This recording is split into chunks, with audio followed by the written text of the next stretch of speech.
Developing tonight, new fears as ISIS claims responsibility for several deadly terror attacks this week in both Yemen and Tunisia.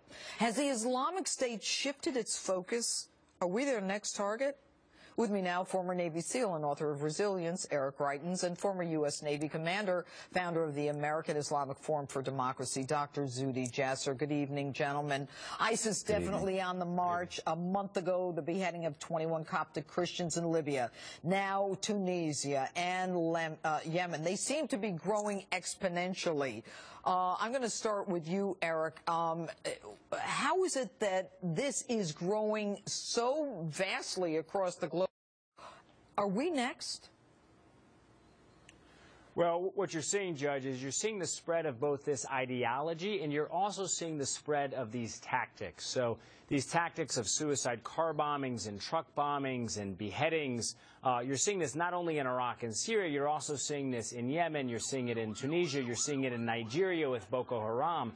And in all of these places, what you're seeing is not necessarily increased operational coordination, but you're definitely seeing emulation as this radical ideology spreads and these tactics spread as well.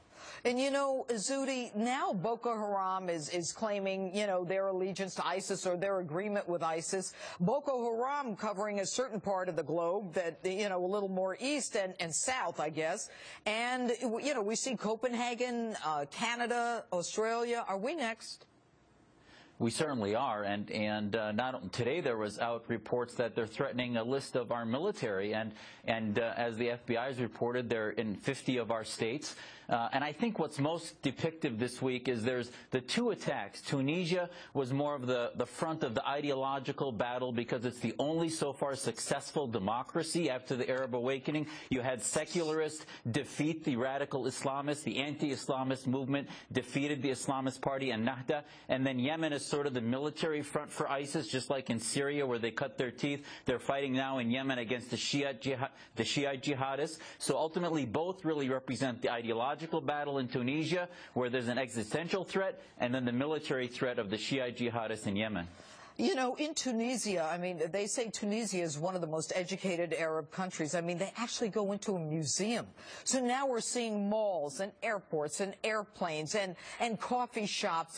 It's like they're trying to think of new ways and, you know, unusual places to go after and to make their statement. Eric, what do you think of that? How do we protect Americans? Well, what they're doing, Judge, is terrorists operate by spreading fear.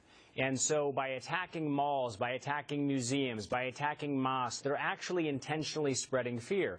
And one of the things that they're also doing is by putting out on social media these threats against U.S. service members. They're trying to inspire lone wolf attacks in the United States. What they're trying to do is to inspire fear. What we have to do is we need to build a plan that will inspire courage to actually take the fight to ISIS and make sure that they don't threaten American lives and those of our allies. But Eric, the president is not going to do that.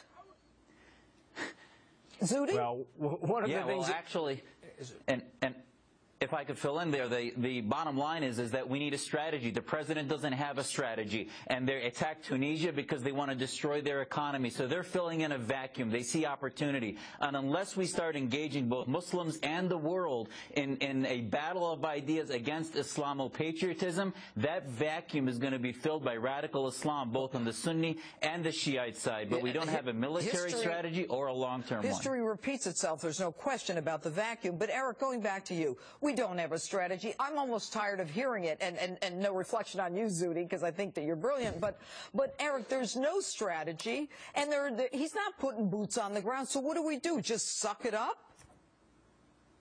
Well, you could think back historically, and one of the analogies that you can look at is actually the beginning of Special Operations Forces. You know, when John F. Kennedy started the SEAL teams in 1962, he brought an idea. He wanted to have organizations and military units that could bring a flexible response. And there was the idea that we needed to flexibly respond as communism was spreading around the world. What we need now is we need a strategy that's going to bring organizations like Special Operations, our intelligence forces, so that we can work creatively in our allies to counter threats from Boko Haram in Nigeria, from ISIS in Iraq and Syria. Doesn't the president have to sign off on any special ops?